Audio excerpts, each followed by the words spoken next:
জীবনে সফলতা পাওয়াটা খুবই অদ্ভুত। তাই সফলতা পেতে হলে অবশ্যই আপনাকে পরিশ্রম এবং ধৈর্য ২ টাই দরকার আছে আপনার জীবনে। তাহলেই আপনি কোনো না কোনো দিন ইনশাআল্লাহ সফলতার মুখ দেখতে পাবেন। তো হ্যালো এভরিওয়ান, আসসালামু আলাইকুম। সবাই কেমন আছেন? আলহামদুলিল্লাহ আমি অনেক ভালো আছি। তো আমি যখন ছোট বোনের বাসায় গিয়েছিলাম, সকালবেলা ঘুম থেকে উঠেই দেখি ওদের পুষ্কুনিতে কি সুন্দর একেবারে তাজা তাজা মলা মাছ ধরছিল। এত তরতাজা মলা মাছ দেখে আমার চিন্তা ভাবনাই পাল্টে গেল। আমি ভাবতেছিলাম আজকে আমি পোড়া মাছ খাবো, তাই জন্য আমি সবকিছু প্রস্তুত করে নিচ্ছিলাম। তো বসে বসে আমরা ২ বোনে মিলে সব মাছগুলা কেটে নিলাম। অনেক মাছ দিয়েছিল, তো সব মাছ ২ বোনে বসে কাটছিলাম আর নাস্তাও খাওয়া দাওয়া করে নিয়েছিলাম। তারপর মাছগুলো আমি ধুতে চলে গেলাম, ধুয়ে নিয়ে আসলাম। তারপর এই তো যেই বাবা সেই কাজ, আমি চলে আসলাম মাছ পোড়া রান্না করার জন্য।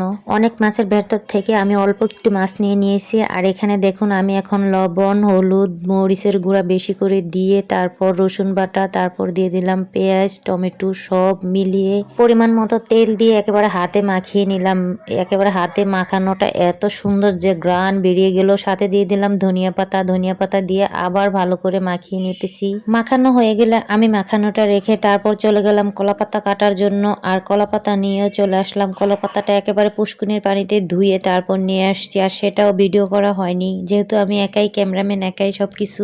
আসলে গ্রামীণ পরিবেশে আমার বোনেরা একেবারেই ভিডিও করতে চায় না, তো আমি একা একাই ভিডিও করতেছিলাম। তখন আবার আমার ভাইয়ের বউ একটু ধরেছিল, তো আমি এই তো কলা পাতাতে এখন মাছগুলা খুব সুন্দর করে বিছিয়ে দিতেছিলাম। আমার খুব ইচ্ছে হয়েছিল খাবো, কিন্তু সবাই খুবই মজা করে খেয়েছিল। আসলে দিনের বেলা তো এখানে আমার বোন দেখেন কতটা সুন্দরভাবে চুলাটা একেবারে খুব সুন্দর করে লেপে দিয়েছে। আসলে ছোট বোনের চুলা আমার বড় বোন একদম ঠিক করে দিয়েছিল। তা আমি এখানে দেখেন সবকিছু দিয়ে তারপর এটা কলা পাতায় পেঁচিয়ে নিতেছিলাম। যেহেতু এটা আগুনে পোড়ানো হবে, তাই জন্য এটাকে আমার শক্ত করে ভাঙতে হবে। তাই জন্য এই তো দেখুন আমি একেবারে এটা চারিদিক মুড়িয়ে দিয়ে তারপরে এই তো দেখুন সুতা দিয়ে ভালো করে পেঁচিয়ে নিতেছিলাম। আসলে এক হাতে খুব সুন্দর করে পেঁচিয়ে নিতেছিলাম। একেবারে পেঁচানো হয়ে গেছে, খুব সুন্দর করে ভালো করে পেঁচাতে হবে, কারণ এটা আমি চুলাতে পুড়তে দিব। তাই জন্য না হয়তো আমার মাছগুলা নিচে পড়ে যাবে আর খেতেও পারবো না।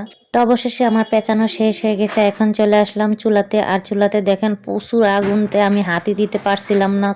অনেক কষ্টের পরে তারপরে এই তো দেখুন আমি হাত দিয়ে এটা রেখে তারপর দিয়ে দিলাম এই যে আগুন উপরে। যেহেতু এটাতে লাকড়ি দিয়ে রান্না হয়েছে, তাই জন্য আগুনটা দিতেও কষ্ট হয়েছিল।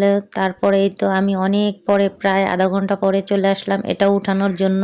আসলে সত্যি বলতে এটার কথা আমার মনেই ছিল না, হঠাৎ আমার ঘ্রাণ নাকে চলে আসলো। সবাই বলল যে তোমার মাছটা মনে হয় হয়ে গেছে, তাড়াতাড়ি চলে যাও, না হয় পুড়ে যাবে। এসে দেখি ও মা কি সুন্দর মাছ হয়ে গেল।